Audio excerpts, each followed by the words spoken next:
an extra problem where we have a measurement of 805 centimeters, and we're going to re-express it into picometers. So we have our table C on Regents Chemistry, and it gives us the prefixes and the powers of 10. So this is the way that we think about it, is that the power of 10 we associate with the base unit.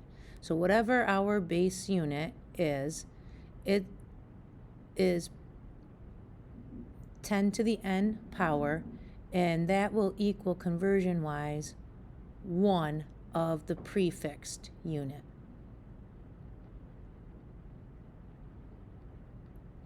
So then this way, because each prefix represents a very specific power of 10, and that's how it adjusts the size to make the base unit bigger or smaller.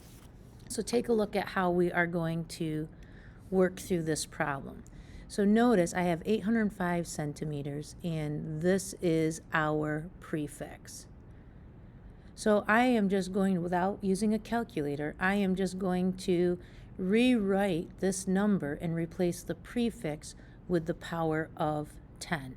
So 805 centimeters really means I have 805, and instead of the C for centi, I'm going to replace it with centi means 10 to the minus 2, but I still have my base unit present. So I can say 805 centimeters, or 805 times 10 to the minus 2 meters. So I rewrote the prefixed unit into the base unit, and now I can change it into the second or new prefixed unit. So this is where now I'm also going to use that table C information. So whenever we set up dimensional analysis, we put in the top of the equivalence the unit we are going to, and in the bottom the unit we're moving away from, so that they reduce to 1 and we're allowed to cross them off. So in this case, I'm in meters and I want to get to picometers, and pico is that lowercase p, and it's still meters, and I'm coming away from and want to reduce the base unit of meters. Now I use that information from table C to fill this in. So up here, remember, 1 prefix unit, 1 picometer occupies 10 to the minus 12 meters.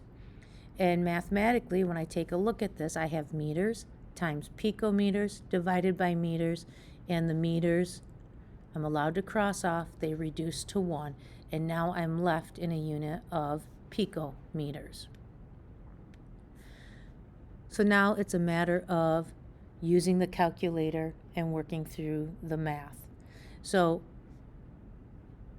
the final answer, when you put in 805 times 10 to the minus 2 divided by 1 times 10 to the minus 12 on your calculator, it will read out 8.05 times 10 to the 12th power, and then this is picometers.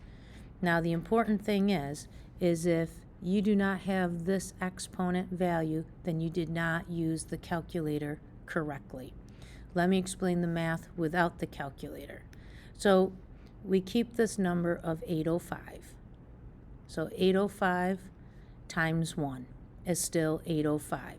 But I haven't done anything with the powers of 10. So I have 10 raised to the minus 2, but then I have this other power of 10 to the minus 12, and it's down in the denominator. So I'm going to bring it up to the top, and when you flip the position of the power of 10, you change the sign. So it becomes negative 2 plus 12. And so this equals 805 times 10 to the 10th power. The problem is this is not proper sign notation. So when I take a look at this, my exponent wants me to move the decimal to the right, but to get it in proper position, I have to move the decimal within the coefficient to the left. So when I write it, 8.05 times 10, because the decimal wants one direction to the right, the correction is in the opposite. I'm moving farther away from 0. My magnitude increases, so that would be 11/12. So 8.05 times 10 to the 12th power picometers.